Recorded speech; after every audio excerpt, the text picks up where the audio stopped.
যাদের ঝাল খাবার পছন্দ আজকের রেসিপিটা দেখার পর একেবারে জিভে পানি এসে যাবে। এত বেশি টেস্টি ছিল। এখানে কিছু শুকনা মরিচ নিয়েছি আর হাফ কাপের মতো রসুনের কোয়া দিয়ে দিলাম। তারপর দিয়ে দিচ্ছি 1 কাপের মতো পানি। গরম পানি দিয়েছি, চাইলে নর্মাল পানিও দেওয়া যাবে। মরিচ আর রসুনটা সিদ্ধ করে একটা ব্লেন্ডারে নিয়ে নিলাম। সাথে দিয়ে দিচ্ছি 2টার মতো পেঁয়াজ একটু বড় বড় করে কাটা।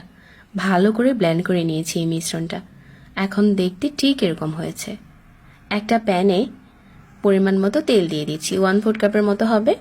তারপর এই মরিচের মিশ্রণটা দিয়ে দিলাম আর শুধু মাঝারি আঁচে এভাবে করে তেলের সাথে ভুনে নিচ্ছি। স্বাদ মতো লবণ দিয়ে দিচ্ছি এখানে। আর কিছুই দিতে হবে না, শুধু তেলের সাথে ভুনতে হবে। আর একটা সময় দেখা যাবে এটা থেকে তেল ছাড়তে শুরু করেছে, তার মানে পুরোপুরি এটা ভুনা হয়ে গেছে। এই পর্যায়ে এটাকে আমি আরও একটু কালার আনিয়ে নিচ্ছি, কারণ এটা আমি বেশ কয়েকদিনের জন্য সংরক্ষণ করব।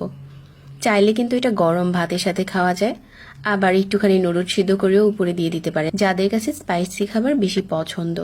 এখন এটা আমি কৌটোতে ভরে রেখে দিচ্ছি, 1 মাসের মতো ভালো থাকবে।